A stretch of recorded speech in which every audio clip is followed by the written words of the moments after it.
Hola, hoy vamos a continuar con nuestro curso de bioestadística y para esto vamos a empezar a utilizar nuestra interfaz de RStudio Cloud. Ustedes ya para esto ya deben haber tenido su cuenta y también tener conocimiento de la interfaz de la cual estamos viendo aquí. Entonces lo primero que vamos a hacer es crear un nuevo RScript, o sea un nuevo archivo de script en donde vamos a escribir nuestro código y también a partir de esto nosotros vamos a empezar a trabajar. Entonces, ¿qué podemos hacer con R? Lo primero que podemos hacer con R es hacer operaciones aritméticas. Operaciones aritméticas, ¿no? Y estas, pues ustedes ya las conocen, pues es la suma 5 más 5, por ejemplo, o 5 más 6. Entonces, hay dos formas de poder correr esta línea. Lo que puedo hacer es agarrar esto y pegarlo en mi consola, en la parte de abajo, y ya me da el resultado. O la otra forma es estar situado sobre esta línea y ponerle la tecla run y entonces automáticamente me está corriendo las dos líneas. Ustedes dan cuenta, está corriendo el comentario que yo puse arriba y aparte mi línea. Operaciones aritméticas 5 más 6. Entonces la forma en la cual yo les recomiendo es ustedes pueden situarse sobre la línea, colorearla y ponerle run y solamente les va a ejecutar esa línea. O la otra forma es situarse sobre la línea y darle control y enter y automáticamente les va a ejecutar la línea. Entonces la forma en la cual ustedes se sientan más cómodos es la forma en la cual van a trabajar, ¿no? Entonces, como les estaba comentando, aparte de que podemos hacer R para hacer sumas, podemos utilizarlo para hacer incluso restas, ¿no? Por ejemplo, 5 menos 8 nos va a dar menos 3, entonces podemos ver que R trabaja con números positivos como números negativos. También podemos hacer multiplicaciones como 2 por 7, por ejemplo, nos va a dar 14, ustedes pueden ver aquí el ejemplo.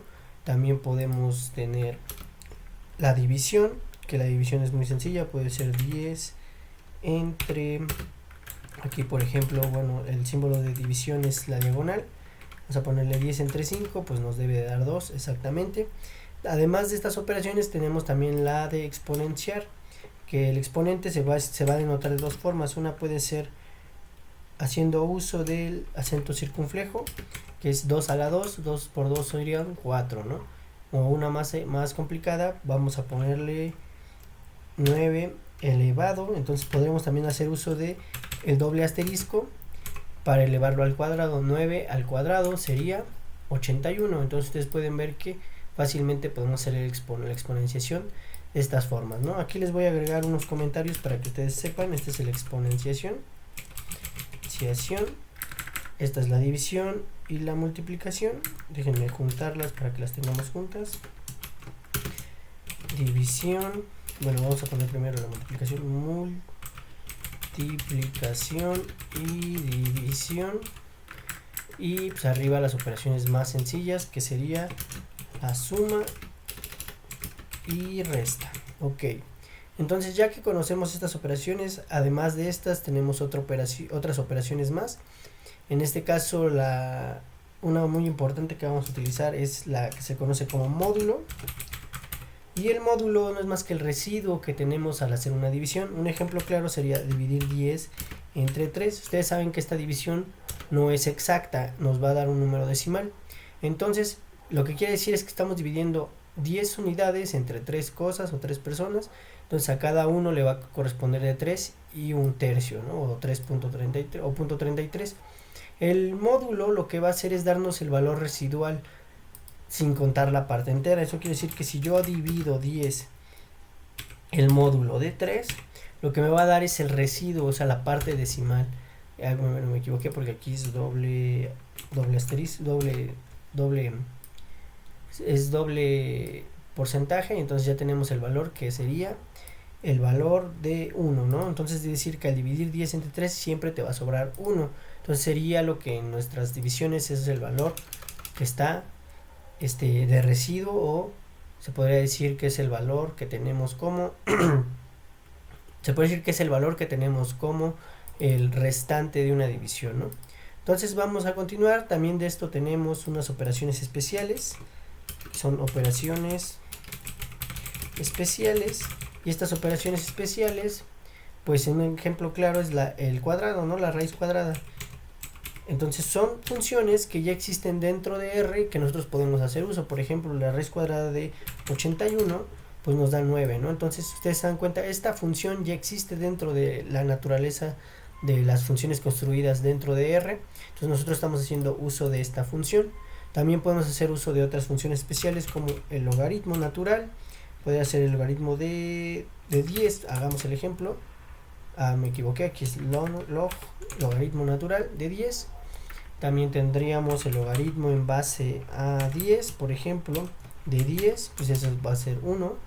El logaritmo en base 2 de 10, por ejemplo, aquí es 3.32, ¿no? Entonces ustedes pueden ver que podemos tener varias funciones especiales y no solamente operaciones especiales, también vamos a tener valores de constantes, ¿no? Constantes. Entonces estos valores de constantes, pues un ejemplo claro es el valor de pi, 3.141593. Entonces este valor es una constante, es el valor que tiene el radio de la circunferencia de un círculo. Entonces ustedes pueden ver que fácilmente lo podemos obtener. Además de este valor nos hace denotar que podemos configurar nuestros valores de R en caso de que nosotros vayamos a requerir valores con cifras significativas, ¿no? Entonces supongamos que yo quiero hacer uso de pi pero con 16 cifras significativas, ¿no? Entonces le voy a poner aquí cambio de cifras significativas. Entonces el cambio de cifras se da mediante la función options. Entonces esta función va a recibir pues, un parámetro que se llama dígitos o digits, y lo que vamos a hacer es darle, no sé, 16, ¿no? Yo quiero 16 cifras significativas a partir de ahora. Entonces yo voy a ponerle pi. Si se dan cuenta, me da 16 cifras significativas. Es importante notar que el número de cifras significativas va a ser correspondientes incluso contando el número, la parte entera, ¿no? Entonces aquí serían 2, 4, 6, 8, 10, 12, 14, 16. Entonces si ustedes se dan cuenta, R tiene por defecto 7 cifras significativas, tiene 6 decimales y una parte entera. Entonces para regresar a R como lo teníamos antes, lo que podemos hacer uso es igual, setear options, pero aquí con el valor de 7. Y entonces al volver a llamar mi valor de pi, me da el resultado que ya tenía previamente configurado. Entonces esto es muy importante porque esto nos da mucha versatilidad en cómo nosotros vamos a ir manejando nuestros datos o qué tanta precisión nosotros requerimos de ellos, ¿no? Y además de esto, voy a explicarles algo que es muy importante, que es la documentación. Que esto ya lo hemos trabajado desde ahorita que empezamos. Lo importante de ahorita es que esto es muy importante porque esto denota buenas prácticas y además además de que da buenas prácticas, le da ayuda a mantener el código.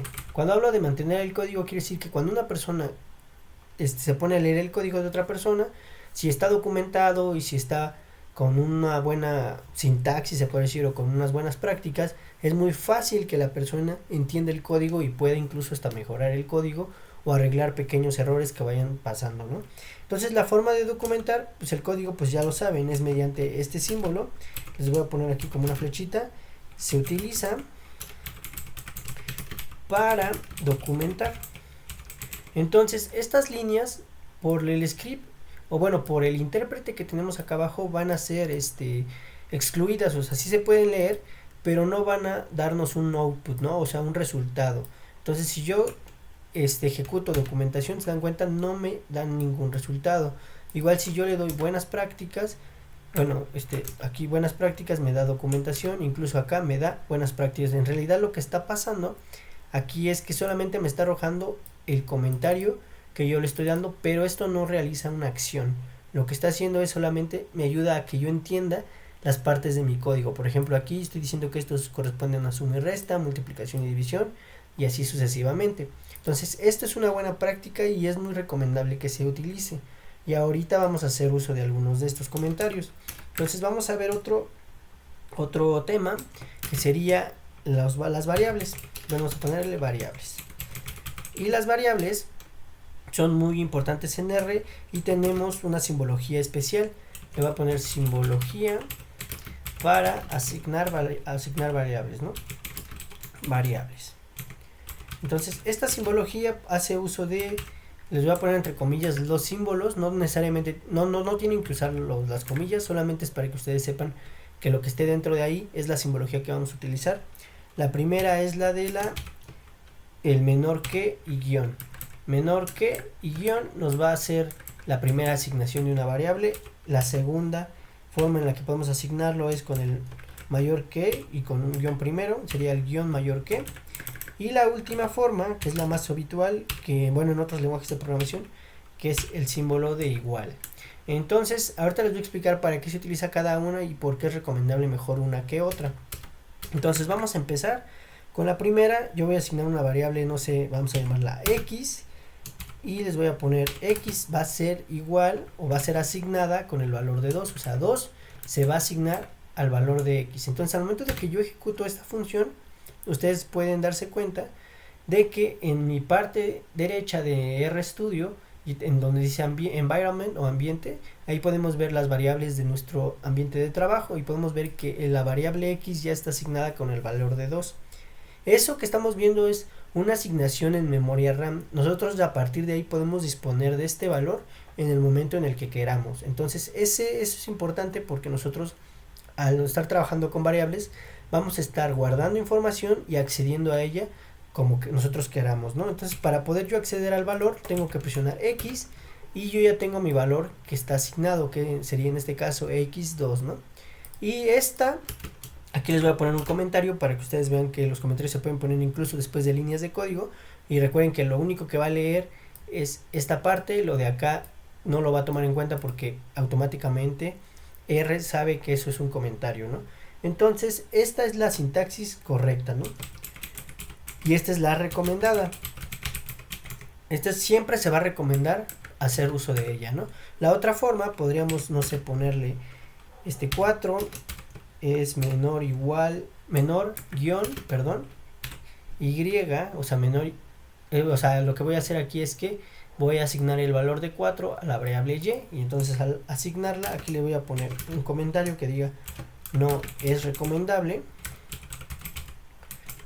porque estas no son buenas prácticas, ¿no? No son buenas prácticas. ¿Y por qué no son buenas prácticas? Porque puede llegar a confundir, puede llegar a pensar uno que estamos asignando el valor de y a nuestra variable 4. En realidad aquí este símbolo debería de ser así, porque ahora sí estamos trabajando dando el valor de 4 a la variable y, ¿no? Entonces este símbolo debe de funcionar de esta forma.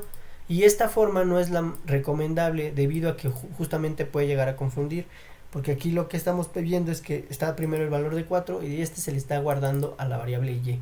Eso es muy complicado de entender, es por eso que no son muy buenas prácticas, pero igual así R lo va a ejecutar y crea la variable y, como ustedes pueden ver, aquí existe la variable y igualmente puedo llamar la variable y sin ningún problema tenemos el valor de 4, ¿no? Entonces ustedes pueden usar sin ningún problema ambas, pero la recomendada y la que vamos a usar en este curso es la que tenemos aquí arriba, ¿no?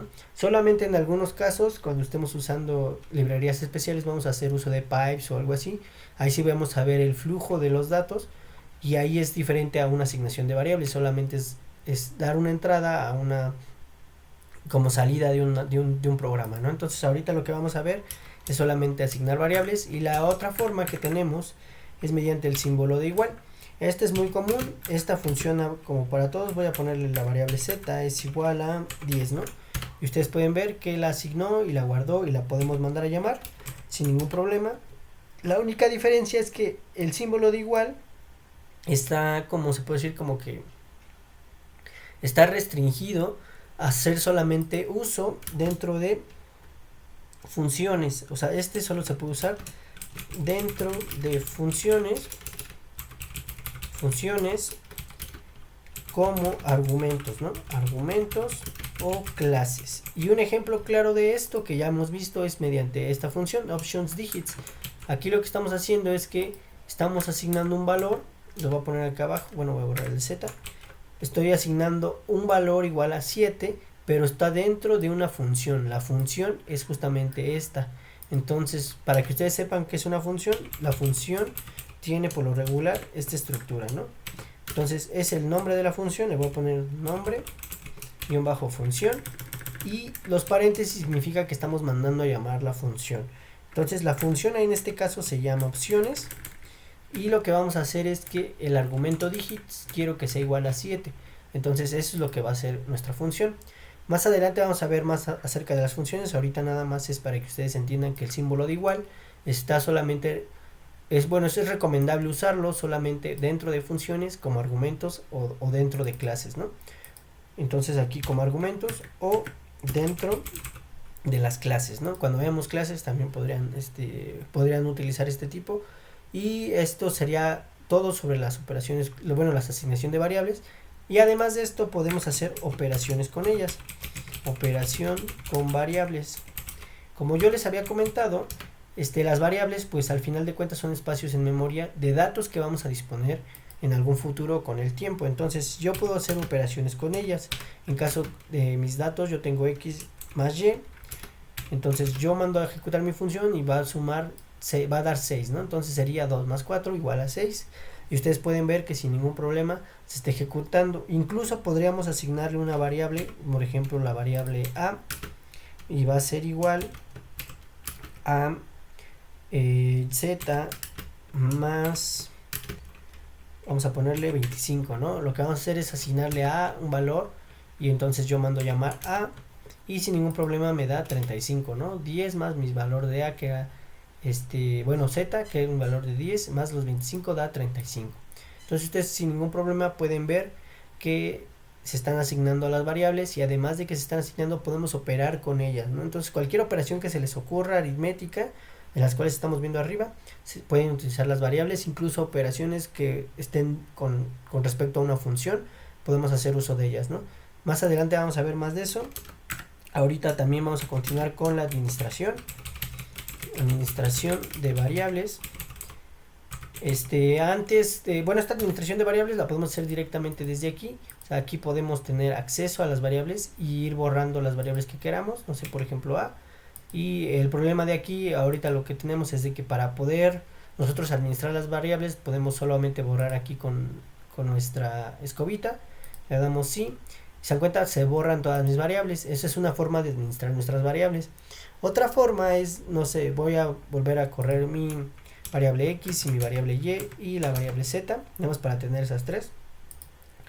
Y otra forma de administrarlas es mediante el comando ls. Ls lo que va a hacer es listar mis variables. Entonces yo voy a ejecutar ls, y al momento de que se ejecuta ustedes pueden ver que aquí dice que existe x, y y z. Entonces ustedes pueden ver que existen las tres variables y ya las pueden administrar bajo estos comandos. Entonces ls es para listar las variables en caso de que ustedes busquen alguna variable o quieran encontrar algo, ahí fácilmente lo pueden ver. Y además de esto también podemos borrar las variables. Para esto de borrar necesitamos el comando de rm, o también podemos hacer el comando remove, ¿no? Entonces remove, podemos hacer cualquier uso de esto. Lo que nos va a hacer es borrar variables, ¿no? Entonces vamos a usar primero el comando rm y voy a borrar la variable x. Entonces yo ya aquí le ejecutó, no me dio nada de resultado, pero si yo listo mis variables con ls, ustedes pueden ver que ya existe solamente y y z. Entonces fácilmente ustedes pueden administrar sus variables sin depender de la escobita y borrar todos sus datos, ¿no? Entonces sin ningún problema pueden hacerlo de esta forma. Y además también pueden hacer uso de comandos. Remove funciona de la misma forma. Entonces aquí yo le puedo dar no solamente una variable, es decir, quiero que me borres y y z. Entonces se dan cuenta, borró todo mi espacio de trabajo, y si yo listo mis datos, sin ningún problema ya no tengo nada. Entonces ustedes se pueden dar cuenta que rm y remove funcionan de la misma forma. Ambas pueden recibir varias variables. Lo recomendable es que pues sepan cuáles variables van a borrar. Estos comandos son como muy peligrosos, y en caso de que borren alguna variable que no necesitan. Entonces por eso es recomendable que sepan utilizar estos comandos para que después no estén equivocándose demasiado y borrando variables que son muy importantes para sus datos, ¿no? Entonces ya entendida esta parte, lo que vamos a ver ahora son los tipos básicos de R, ¿no? Entonces estos tipos básicos de R en realidad son 4 los que vamos a manejar, que uno son los numéricos, que los valores numéricos en R pues los toma los toma de la misma forma los valores que son enteros y los valores decimales, ¿no? Entonces los valores decimales y enteros los va a tomar como si fueran lo mismo, o sea, valores numéricos. Tenemos valores de tipo cadena de texto, que para estos son caracteres, y estos en programación se les conoce como strings y son cadenas de texto, ¿no? También vamos a tener los datos de tipo booleanos o lógicos, y estos valores lógicos pues son valores que se llaman booleanos, y pues estos, como ustedes saben, o como ustedes lo vieron en algún momento, son valores que solamente son de sí o no. Entonces son true o false, ¿no? O sea, verdadero o falso. El último tipo de dato es el valor nulo o el dato faltante. Vamos a poner dato faltante. Estos datos los vamos a ver más adelante, porque estos los vamos a ver más en los data frames o en el manejo de los datos. Entonces aquí van a existir los not available number, el NaN, y el none, ¿no? Por lo regular este es un dato nulo, entonces es not available number y NaN, ¿no? Entonces estos son datos faltantes, son datos que no existen o que desconocemos, ¿no? Cuando uno hace su muestreo, algunas veces hay datos que no conocemos, ¿no? Entonces podríamos inferir mediante ya sea una regresión o algún modelo estadístico, inferir ese dato. Entonces es muy importante que sepamos distinguir los tipos de datos. Ahorita vamos a ir viendo cada uno. Primero vamos a ver el valor numérico, ¿no? El dato numérico. El dato numérico, como yo les dije, pues son datos enteros. Entonces voy a poner numérico 1 es igual a un valor entero, pues sería 5, por ejemplo. Lo corro y aquí tenemos el numérico. Vamos a ponerle numérico 1. Y como ven, ustedes da el valor de 5 y no tenemos ningún problema. Otro dato, pues como saben, es numérico 2. Serían los flotantes que están dentro de estos numéricos. Sería 56.5, ¿no? Entonces mando a llamar mi variable numérico 2 y vean 56.2. Estos dos datos, pues al final de cuentas son datos numéricos, nos van a servir para nosotros hacer valores o datos, nos va a servir para hacer valores cuantitativos, ¿no? O sea, que vamos a poder nosotros contar. El siguiente tipo de datos son los caracteres. Estos se denotan por comillas simples y comillas dobles. Entonces déjenme ponerles, se denotan por comillas simples o comillas dobles, ¿no? En su teclado ustedes van a buscar dónde están las comillas simples y las comillas dobles, y esa forma es la cual nosotros vamos a denotar nuestros datos que van a ser de tipo carácter. Entonces voy a poner carácter 1 va a ser igual, no sé, el ejemplo sería Luis, y carácter 2 va a ser, aquí no se debería de usar esta, vamos a usar la otra anotación, va a ser igual a vamos a ponerle aquí comillas dobles para que vean que sí funcionan. Va a ser igual a, vamos a ponerle mi otro nombre que es el otro. Entonces yo corro carácter 1 y ustedes se dan cuenta, está guardando en memoria el valor de Luis. Aquí lo está poniendo como si fueran comillas dobles, porque R automáticamente va a detectar la sintaxis, ya sea de comillas dobles o simples, y lo va a tomar de la misma forma ambas, ¿no? Con comillas dobles. Entonces mando ejecutar carácter 2. Ustedes pueden ver que ambas variables tienen comillas dobles. Entonces cuando yo le ejecuto carácter 1, por ejemplo, dice Luis, y carácter 2 dice Eloy. Entonces ustedes ya están almacenando datos de tipo carácter o strings, ¿no? O cadenas de texto. El siguiente tipo de dato que vamos a ver es el de tipo lógico. Solamente tiene dos valores, true o false. O sea, no pueden ser más valores, solamente puede ser cierto o falso. Entonces, pues aquí vamos a poner lógico 1 es igual a true. Aquí es importante que sí lo pongamos en mayúsculas, porque es la forma en la cual R va a manejar nuestros datos, ¿no? Y lógico 2 va a ser false. Entonces ejecuto mis variables Y ustedes pueden ver que aquí se están guardando true y false sin comillas, ¿no? Entonces sí son datos de tipo lógico.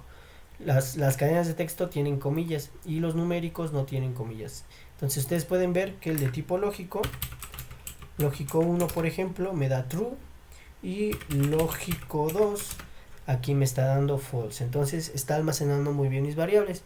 Otra cosa que tenemos que ver para esto de nuestros tipos de datos.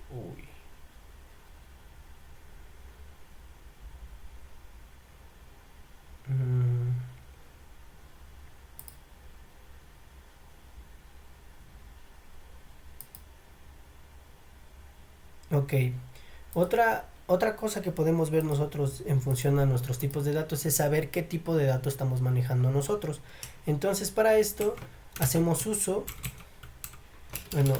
conocer, vamos a ponerle conocer el tipo de dato, ¿no? Porque hay veces que estamos trabajando con datos y no conocemos bien el tipo de dato.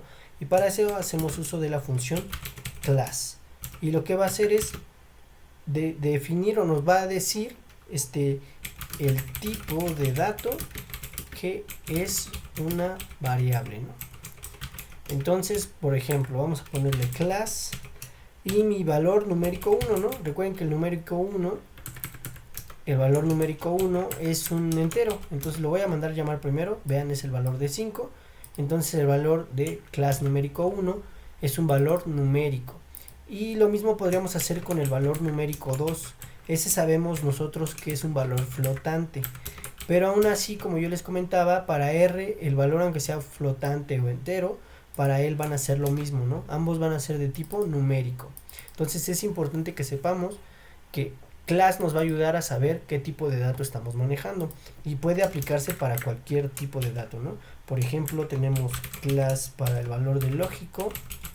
1, por ejemplo, es que es logical, ¿no? Entonces un valor lógico.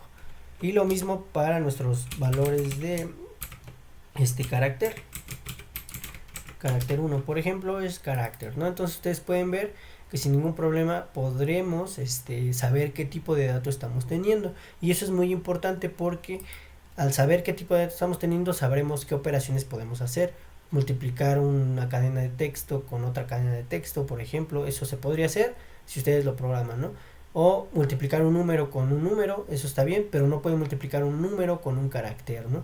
Por ejemplo, yo quiero multiplicar mi valor numérico 1, le voy a multiplicar, bueno, lo voy a sumar con mi valor de carácter 1, ¿no? Entonces al darlo me da un error. Eso es porque no conocemos luego bien qué tipos de datos estamos manejando. Y para eso es importante saber con class qué tipo de dato estamos manejando, ¿no? Y hay algo importante en función a esto de los errores que les acabo de mencionar de los tipos de datos, es que nosotros podemos convertir los datos, conversión de datos a otros, ¿no? Entonces esto en R le vamos a llamar como coerción, y la coerción no es más que nada, es darle sentido a nuestros datos para que nosotros podamos hacer operaciones con ellos. Entonces para esto vamos a usar el valor del lógico 1 para que ustedes vean, como por ejemplo el lógico 1 es igual a true. Entonces, como yo les dije, este valor de lógico no es más que nada un valor que es solamente verdadero o falso, o prendido y apagado, como lo quieran llamar. Entonces lo podemos convertir a otro tipo de dato, como un carácter, vamos a convertirlo como carácter, ¿no? As carácter. Entonces con esta función, déjenme aquí se los pongo, con un comentario, vamos a convertir un dato en string o cadena de texto, ¿no? Que en este caso sería carácter, o sea, en un carácter.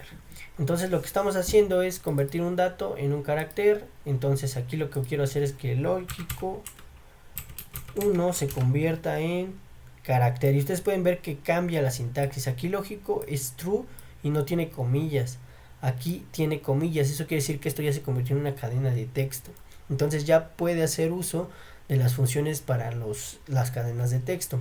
Incluso lo podríamos convertir en numérico. Entonces les voy a poner aquí un ejemplo, as.numeric, y con esto vamos a convertir en numérico, ¿no?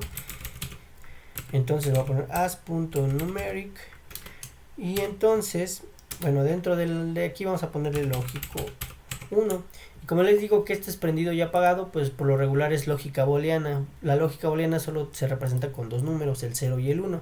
Entonces si el valor vale true, automáticamente este va a valer el valor de 1. Entonces sin ningún problema nosotros ya podremos convertir los datos de cualquier forma que queramos, ¿no? También podríamos convertir datos a booleanos sin ningún problema, ¿no? Como por ejemplo as logical, y podremos convertir, no sé, aquí podremos convertir el valor numérico 1, ¿no? Que es el valor de 5.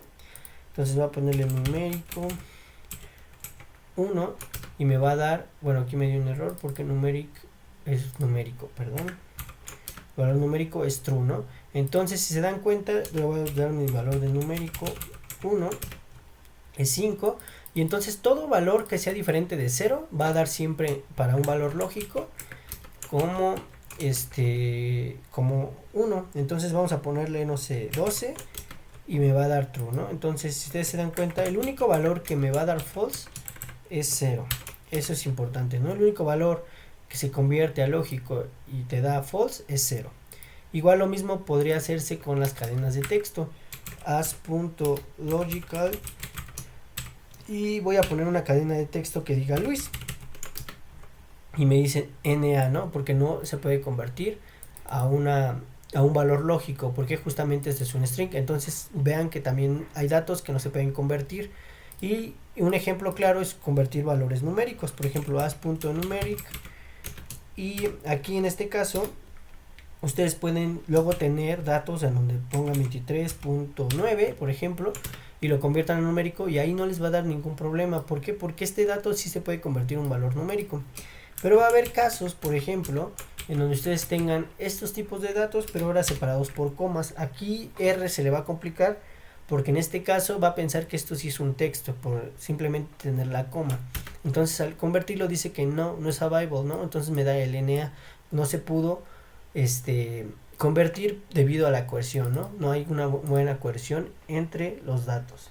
Entonces esto es importante, saber la coerción de cómo podemos transformar los datos, y ya en función a esto podemos empezar a ver datos más avanzados en R. Por ejemplo, vamos a ver datos avanzados, y aquí vamos a empezar a ver, bueno, voy a ponerles, hay 4 tipos de datos, son los vectores, tenemos las matrices, tenemos también los data frames, y además de los data frames tenemos las listas, ¿no? Entonces vamos a manejar por lo regular siempre estos 3 tipos de datos. Las listas se manejan y a veces no se manejan tanto. El día de hoy vamos a llegar hasta, bueno, vamos a ver estos tipos de datos sin ningún problema. Entonces vamos a comenzar. Vamos a empezar con los vectores, ¿no? Los vectores, es importante de estos que son arreglos unidimensionales. Esto quiere decir que van a ser representados con una sola dimensión, y esto lo pueden ver como si fueran coordenadas cartesianas, ¿no? Una dimensión quiere decir que solo pertenecen al eje X o al eje Y. Ese es un ejemplo, ¿no?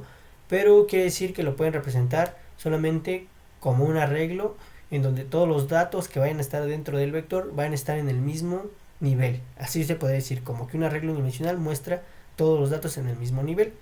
Y además de esto, los vectores nos ayudan a almacenar datos de el mismo tipo. Entonces quiere decir que el mismo vector es un vector coercivo, ¿no? Quiere decir que todos los datos dentro del vector deben de ser iguales. Entonces ahorita vamos a ver nosotros cómo creamos un vector.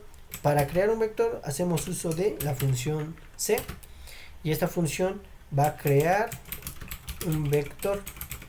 Entonces vamos a crear un vector fácil, vamos a hacer un vector numérico, ¿no? Numérico, y aquí le voy a agregar pues los años,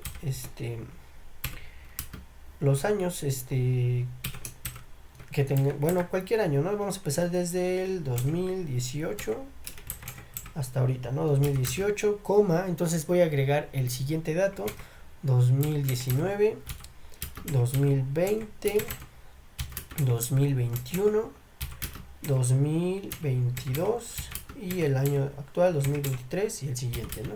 2024. Entonces, si ustedes se dan cuenta aquí, lo que estoy haciendo es que dentro de mi función C voy a agregar los datos que van a formar parte de mi vector. Entonces, al darle enter ya se almacenó mi vector y entonces yo puedo hacer uso de mis datos, ¿no? Mi vector numérico, y ustedes se dan cuenta que aquí comienza el vector, y a diferencia de un dato normal, por ejemplo mi valor numérico 1, vamos a llamarlo, la diferencia es que aquí me está mostrando todos los datos consecutivamente, o sea, mis años que estoy mostrando, y la diferencia con el de abajo es que aquí solo me está mostrando el dato que yo estoy almacenando en memoria. Igual en mi espacio de trabajo yo puedo ver que mi vector numérico dice que va de 1 a 7 y comienza desde 2018 hasta el final, ¿no? Que en este caso sería el 2024. Entonces este es mi vector numérico. Es muy importante notar esto porque aquí ya nos está diciendo la coerción, que este es un vector que es de tipo numérico. Incluso podríamos nosotros mandarlo conocerlo mediante la función class, que es vector numérico. Entonces al correrlo me dice que ya es de tipo numérico, entonces mi vector completo es un vector que es numérico. Entonces sin ningún problema podríamos trabajar con él y así creamos nuestro primer vector. Pero no es la única forma para crear vectores, tenemos otra forma. Esa otra forma es mediante la función scan. Esta se utiliza mucho cuando ustedes tienen interfaces gráficas o quieran meter datos mediante un script o mediante scripting, ¿no? Lo que van a hacer es que van a ejecutar un script y ese script va a solicitarle al usuario que introduzca los datos manualmente. Entonces este es para introducir datos manualmente. Entonces lo único que vamos a hacer es darle a un vector, por ejemplo vamos a darle computadoras, y aquí lo que vamos a hacer igual lo mismo, ¿no? Asignarle la función scan, y al momento de que vayamos a ejecutar nuestra función, lo que va a pasar es que nos va a empezar a solicitar a nosotros que introduzcamos los datos. Vean, ejecuté la función y automáticamente en esta parte de aquí ya me está solicitando el primer dato, ¿no? El dato número 1. Entonces este dato número 1 lo que voy a hacer es justamente insertarle, no sé, aquí voy a poner una computadora que se llama Dell, por ejemplo. Otro tipo de computadoras son Lenovo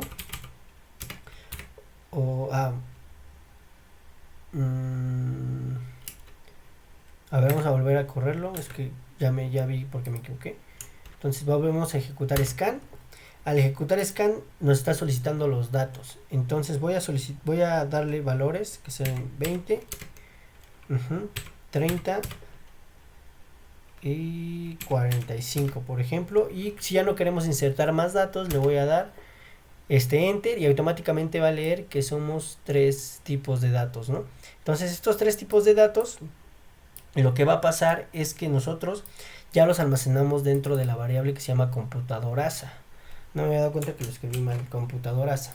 Entonces vamos a darle en computadorasa para que podamos ver nosotros qué es lo que está pasando. Entonces computadorasa, y al darle computadorasa ustedes pueden ver que ya agregamos un vector, y este vector fue hecho mediante la función scan. Esta función scan lo que va a hacer justamente es escanear los datos que le estamos introduciendo manualmente. Entonces aquí sí es importante que ustedes sepan usarlos, la función scan, y vamos a poner otro ejemplo, ¿no? Vamos a ponerle días y solamente les voy a poner scan, y al darle enter aquí me dice el día, voy a poner el primer día, el día 4, el día 20, el día 30, ¿no? Entonces, y 31. Si ya no queremos agregar más, recuerden, solamente damos enter y automáticamente leemos nuestros datos. Y esto automáticamente lo va a almacenar. Esa es la función de scan, ir escaneando los datos que nosotros vamos a ir agregando de forma manual, ¿no? Otra forma de crear un vector es mediante la función sec. Esta función sec va a recibir argumentos, como les había comentado, que los argumentos son los que van a llevar aquí el símbolo de igual. Entonces va a recibir aquí from, y aquí vamos a empezar el inicio o sea, sería el número, vamos a ponerle el número que lo va a denotar con esto, inicial, ¿no? Inicial, coma, también va a recibir un to, y este va a ser el número final. Entonces le voy a poner un gato para definir el número final. Y además va a recibir otro parámetro que es el by, y este by lo que va a recibir es el número pero de saltos. Ahorita vamos a ir viendo cómo es que se va a utilizar esta función, ¿no? Entonces vamos a crear un vector que le voy a poner vector, le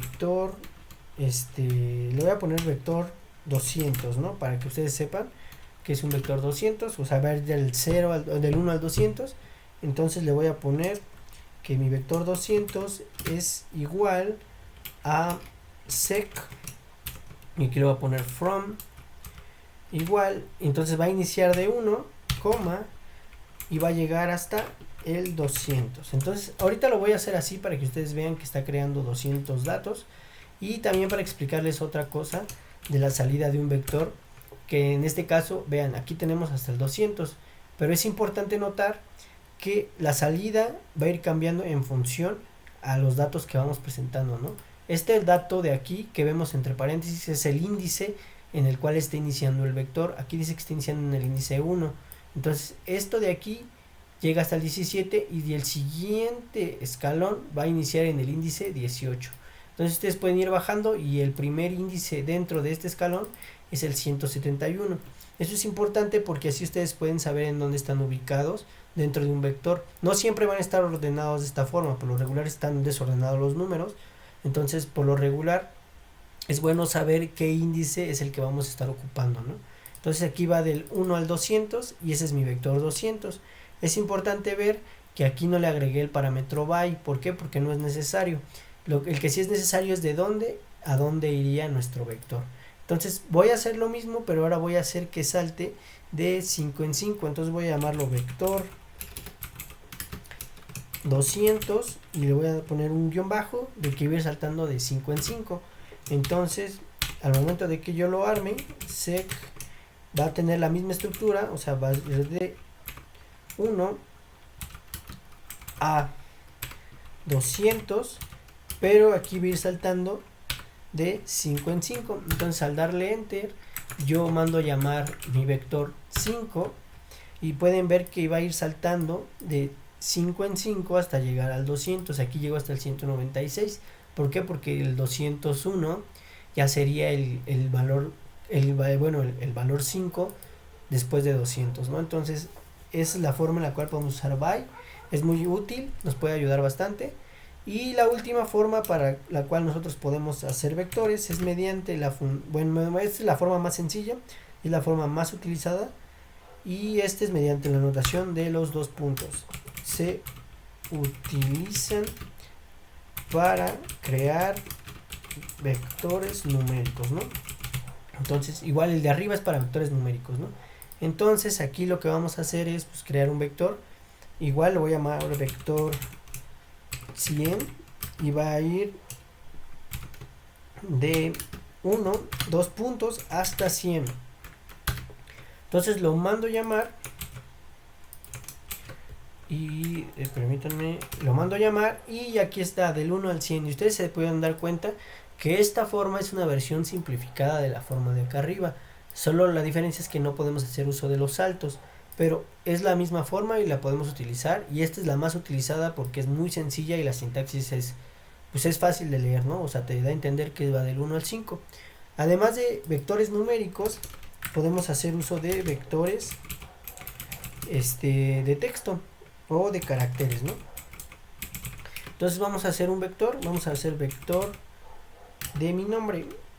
Va a ser un vector de mi nombre o vector nombre le vamos a llamar. Y este vector nombre pues lo que nos va a dar es, recuerden que hay que hacerlo con C, y aquí le voy a dar los datos que yo le voy a poner. El primer dato es Luis, el segundo va a ser Eloy, el tercero va a ser mi apellido, que es Omobono, ¿no? Y ya con esto yo ya puedo correr mi vector nombre. Si se dan cuenta, busco mi vector nombre aquí y ya me dice automáticamente que es de tipo carácter. Entonces ustedes se dan cuenta, la coerción es para todo el objeto en general, ¿no?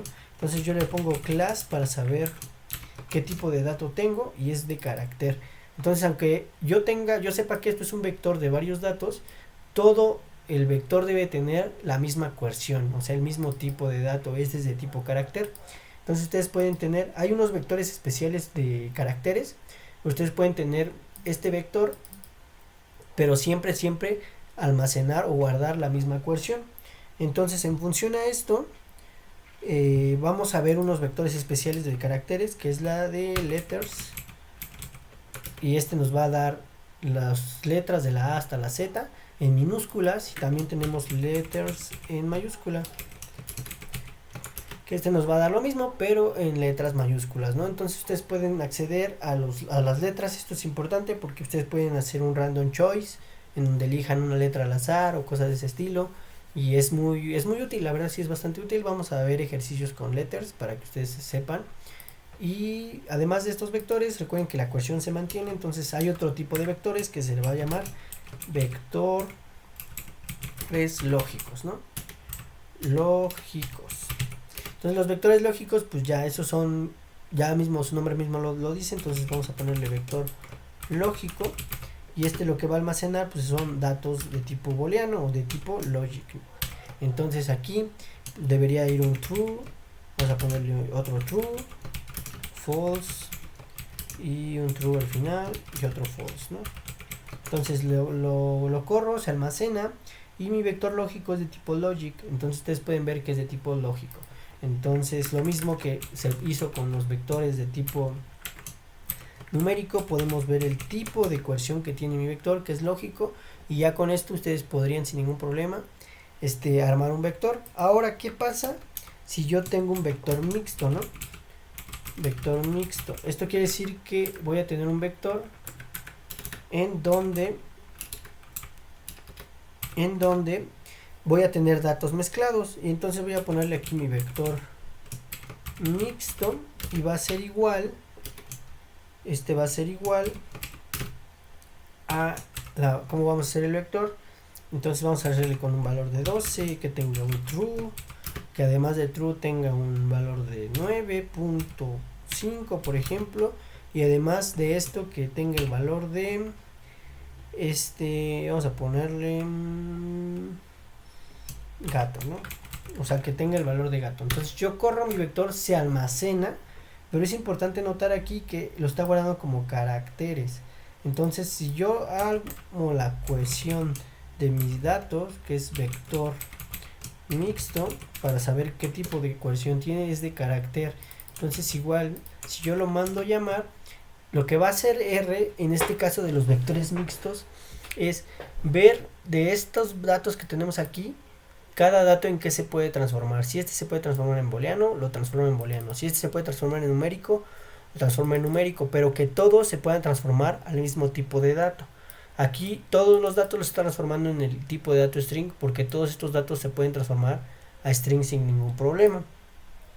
Y vamos a hacer un vector en donde no pongamos un string, a ver qué pasa. Vector mixto 2, y vamos a guardarlo como 12, true, 9, 22, false. Entonces aquí lo que va a pasar es que como no tenemos string, no lo va a transformar en string, pero todo se podría transformar fácilmente a numérico, porque el true es un 1, ¿no? Y false es 0, entonces automáticamente el vector mixto 2 debería de transformarlo en numérico, y sí, aquí dice que ya es un valor numérico. Entonces vamos a llamarlo como vector mixto 2, lo mando a llamar, y sí, en efecto el false y el true lo transformó en 0 y 1. Entonces ustedes pueden ver sin problemas cómo es que está transformando los vectores, ¿no? Y además de esto podemos acceder a los datos de nuestro vector, y entonces esta parte es muy importante, le vamos a llamar indexado de vectores, para poder nosotros ver los datos que ya hemos tenido pero de forma individual, ¿no?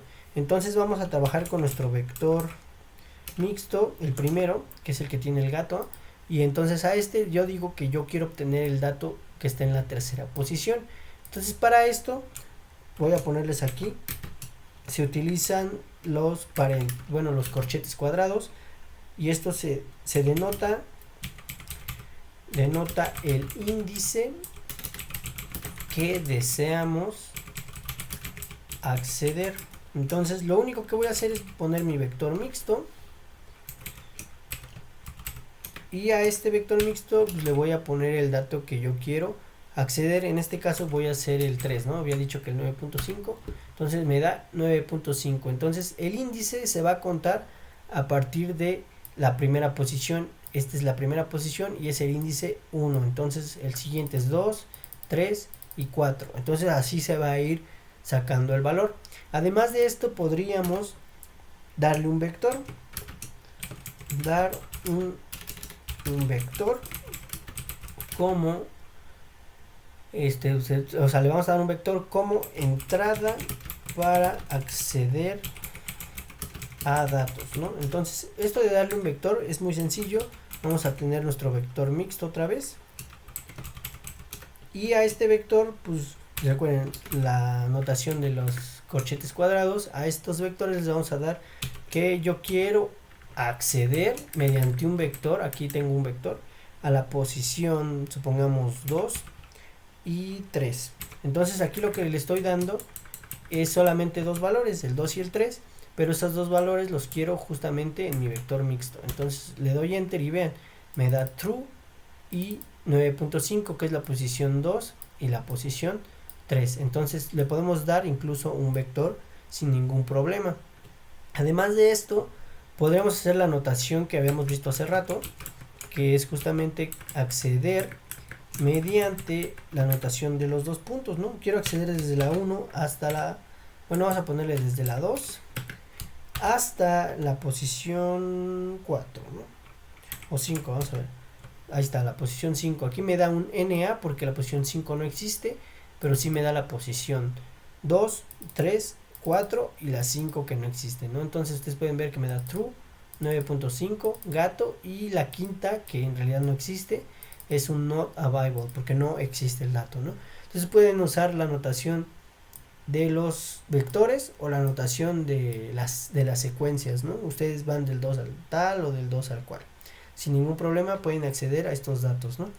Entonces ahora vamos a ver otra forma de hacer índices de vectores mediante condiciones, y para esto pues primero lo que necesitamos saber es buscar como condiciones, conocer estas condiciones, ¿no? Entonces vamos a ver las condicionales, ¿no? Y hay, pues, en realidad hay varias condicionales. Tenemos el símbolo de mayor que, ese es el símbolo, se los voy a poner entre comillas para que no se confundan. También tenemos el símbolo de menor que, es el de menor que. También además de esto tenemos el símbolo de igual, que es este de acá, este es el símbolo de igual. Tenemos el símbolo de diferente de, que es un signo de exclamación y el igual. Este es diferente de, o diferente que, como le quieran llamar. Y estas condicionales lo que nos van a dar son valores de cierto o falso. O sea, por lo regular en una condición, aquí siempre arroja un valor booleano, ¿no? Entonces eso es de ley. O sea, una condición siempre va a arrojar un valor que sea de tipo booleano. Entonces un ejemplo, vamos a ponerle 100 es mayor que 400. Esto ya sabemos que esto no es real, ¿no? Esto no es verdadero. Entonces al momento de que nosotros ejecutamos esta línea, nos va a decir que eso en realidad es falso. Entonces esa es la forma en la cual vamos a hacer uso de nuestros valores condicionales. Entonces 100 es menor que, vamos a ponerle 500 ahora, ¿no? Entonces eso es cierto, ¿no? O sea, sí, 100 es menor que 500. Entonces pues, sin ningún problema podemos hacer uso de él. También el símbolo de igual, por ejemplo, 20 es igual a 20. Aquí en teoría debería de ser con doble igual, déjenme ver, y lo corremos y sería true, ¿no? Entonces nada más para ponerlo correctamente, X con doble signo de igual, para que sea una equidad, ¿no? O sea, sea igualdad. Entonces 20 es igual a 20, pues es cierto, ¿no? Y también podemos hacer uso de los que son mayor igual que o menor igual que, y para eso solamente es mezclar los signos. Entonces un ejemplo claro sería 300 es menor igual que 1000, por ejemplo, y eso es true, ¿no?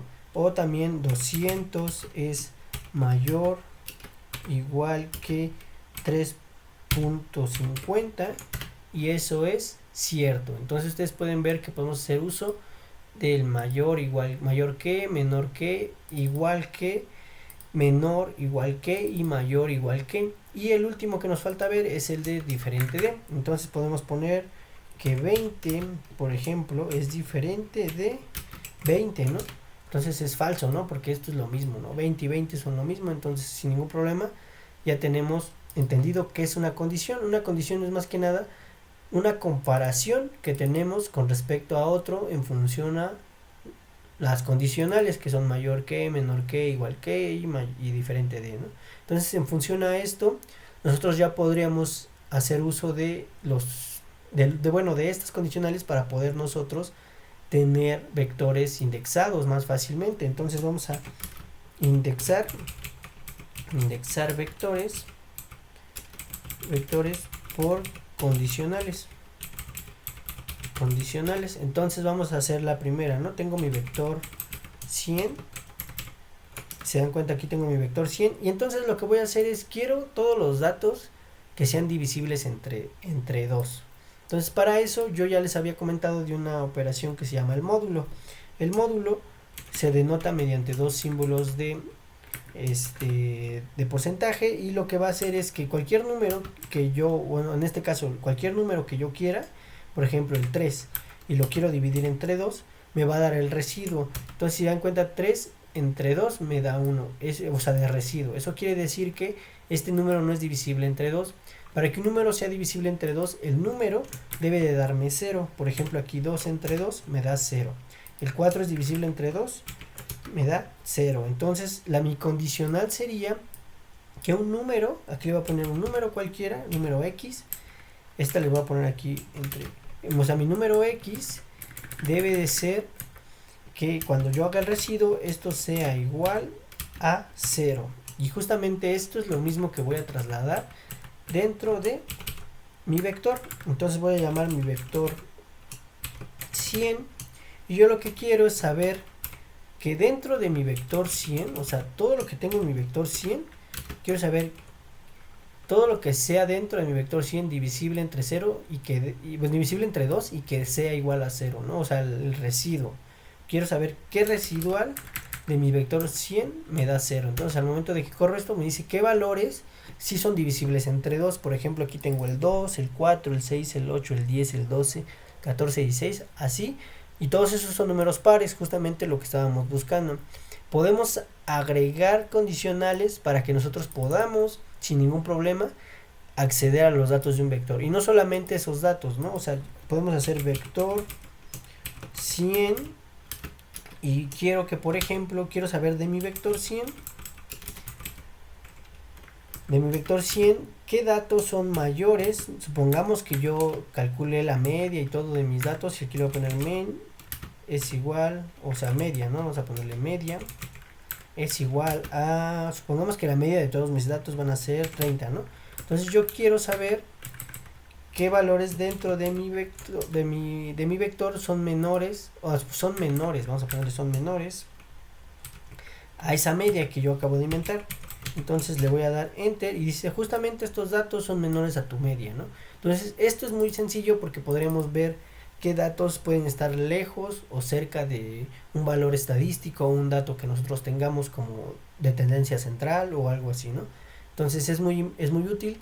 Y además de esto, estos operadores o estas formas de condiciones las podemos concatenar. Y para concatenarla hacemos uso de los operadores lógicos. Estos operadores lógicos pues son los que veíamos en las tablas de verdad, que es el operador de AND, que ese es el ampersand. Tenemos el operador de OR, que ese es el pipe, esta línea vertical. Y tenemos el operador de not, que esa es la negación. En este caso sería este, ¿no? Entonces vamos a llamarle, aquí borré el pipe, no me di cuenta, aquí está. Entonces este es el operador AND, este es el operador OR y este es el operador NOT, ¿no? Entonces el operador AND, lo que va a hacer es, justamente como dice, va a traer lo que se cumpla en las dos condiciones. El operador OR va a traer lo que se cumpla en una o en otra, y el operador NOT es la negación de alguna. Entonces vamos a ver un ejemplo. Por ejemplo, yo tengo A es menor, bueno, es igual a 10, ¿no? Por ejemplo, A es igual a 10, y el valor de B lo voy a poner como que este es igual a 5, nada más para hacer el ejemplo.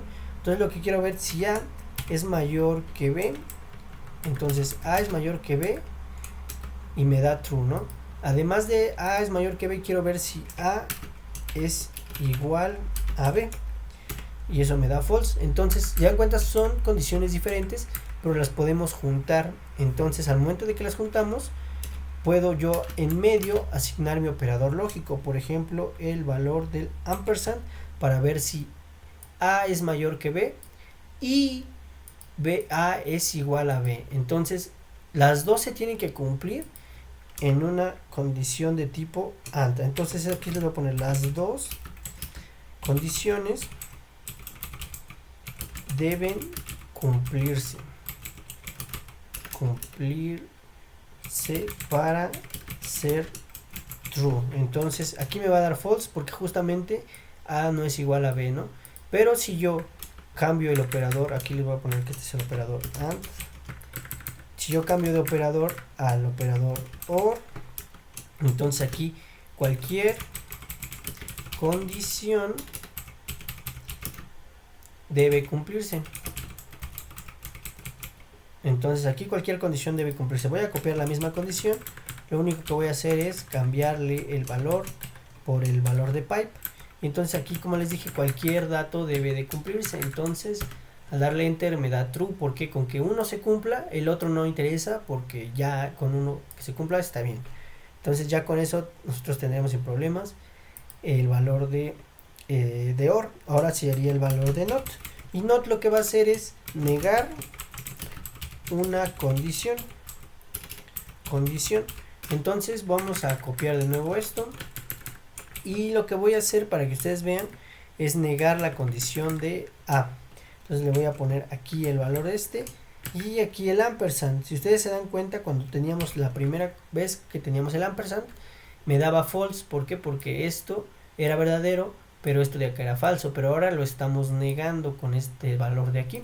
Entonces al negarlo, esto automáticamente, aunque sea falso, la negación de falso sería verdadero. Entonces las dos son verdaderas y me debería de dar true. Y es muy, para que sea un poco más útil visualmente, hay gente que lo pone como de esta forma, para que sepa que esta negación está negando a todo lo que tenemos dentro del paréntesis. Entonces esto es muy importante, porque así nosotros podremos acceder a los datos y a poder negarlo de forma visual y de forma buena una condición, ¿no? Entonces si ya con esto entendido, ya podríamos nosotros empezar a usar estas formas también para nosotros hacer nuestro indexado de vectores, pero ahora mediante operaciones lógicas. Entonces vamos a ponerle indexado de vectores mediante condiciones lógicas, ¿no? Entonces, ya que empecemos a indexar nuestros vectores mediante las condiciones lógicas, lo que vamos a ver nosotros ahorita, vamos a crear un vector. Entonces, pues usamos nuestro vector de 100, ¿no? Vector 100. Este vector 100 pues va del 1 al 100, recuerden. Y lo que vamos a hacer ahora es pues justamente armar condiciones. Entonces lo que voy a hacer es que quiero saber cuántos de estos datos son divisibles entre 3, ¿no? Vamos a ponerle. Entonces para eso voy a ponerle vector 100, y vamos a ponerle, si quiero saber que sean divisibles, recuerden, usamos el operador de módulo, el valor con el cual queremos saber que sean divisibles y que sea igual a 0. Ya con esto nosotros sabríamos cuáles datos son divisibles entre 3. Entonces vamos a ponerle vector 100, y al darle ya me dice que todos son múltiplos de 3, ¿no? O sea, la tabla del 3. Y aún ya hecho esto, queremos saber además de estos, cuáles de estos, de que sean divisibles entre 3, sean mayores a cierto número. Supongamos que sean mayores a mi cumpleaños, ¿no? Bueno, a mi fecha, a mi año, a mi edad, ¿no? Que sería 30 años. Entonces sería de esto, vamos a ponerle, quiero saber además de eso, cuántos de mi vector 100 son mayores a 30, porque 30 es mi edad de cumpleaños. Entonces te van a decir, pues mira, todos estos son mayores a 30. Y sí, tienes razón, o sea, todos esos son mayores a 30. Entonces todos los que sean menores a 30, que en este caso son estos de acá, van a ser descartados. Entonces ustedes fácilmente podrían, sin ningún problema, tener esto, para poder nosotros hacer nuestras condiciones lógicas. Incluso para si se les hace como muy pesado de leer, esto lo podríamos guardar en una variable. Vamos a ponerle condición, y vamos a hacer esto es igual a esto, y entonces solamente voy a llamar a mi vector y aquí le voy a poner la condición, y automáticamente me da el mismo resultado. ¿Por qué? Porque estoy dándole de entrada justamente esta parte, que esa parte ya se está resolviendo. Entonces sin ningún problema yo podría acceder a los datos, y si se dan cuenta la condición solamente es un vector de true y false. Entonces lo que estamos haciendo es, muéstrame los datos que sean y que cumplan esta condición, ¿no? Entonces va a decirte false, false, false, false, false y true, hasta que un dato cumpla con estas dos condiciones, ¿no? Que sea divisible entre 3 y además que sea mayor a 30. Entonces en función a esto nosotros podríamos trabajar sin ningún problema. Y ya para terminar, vamos a dejarles un ejercicio, es un vector problema, vamos a llamarle problema, y el vector problema, aquí se los voy a poner, es este vector, y lo que tienen que hacer con este vector van a hacer varias cosas. La primera es, vamos a ponerle 1, y entre paréntesis 1 sería determinar el primer valor del vector, ¿no? El número 2 sería cuál dato ocupa la posición 13. El tercero sería, vamos a ponerle 3 puntos, es qué datos están entre, digamos, 12, bueno, entre la posición, ¿no? Posición 12 y 23, ¿no? Pongamos 23, o la posición, sí, la posición 12 y 23 del vector. El siguiente, el cuarto ejercicio sería, queremos saber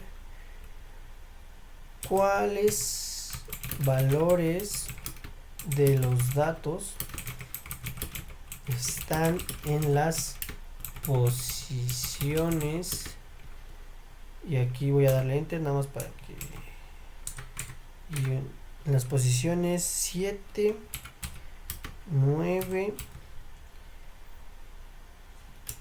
y de la 20 a la 25, ¿no? O sea, lo que queremos saber es qué se encuentra en la posición 7, en la posición 9 y además que tenemos en la 20 hasta la 25. Entonces eso lo tenemos que resolver.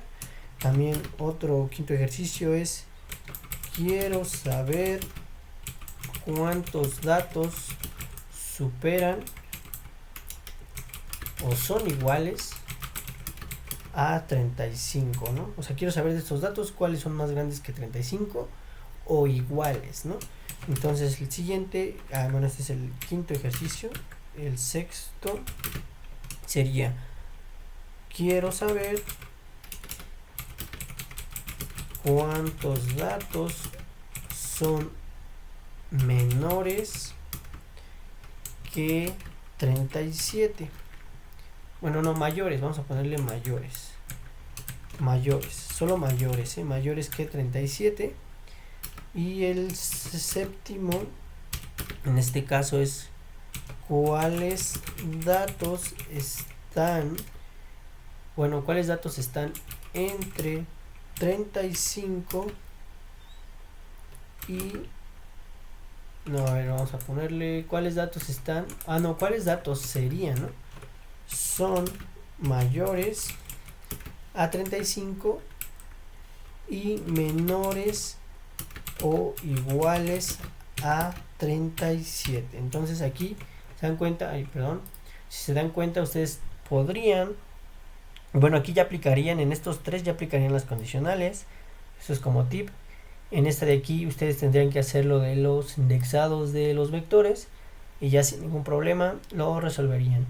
Entonces este vector va a estar en los recursos. Igual voy a hacer un video en donde resolvamos este tipo de ejercicios del vector, pero es importante que ustedes hagan el ejercicio para que vayan tomando práctica.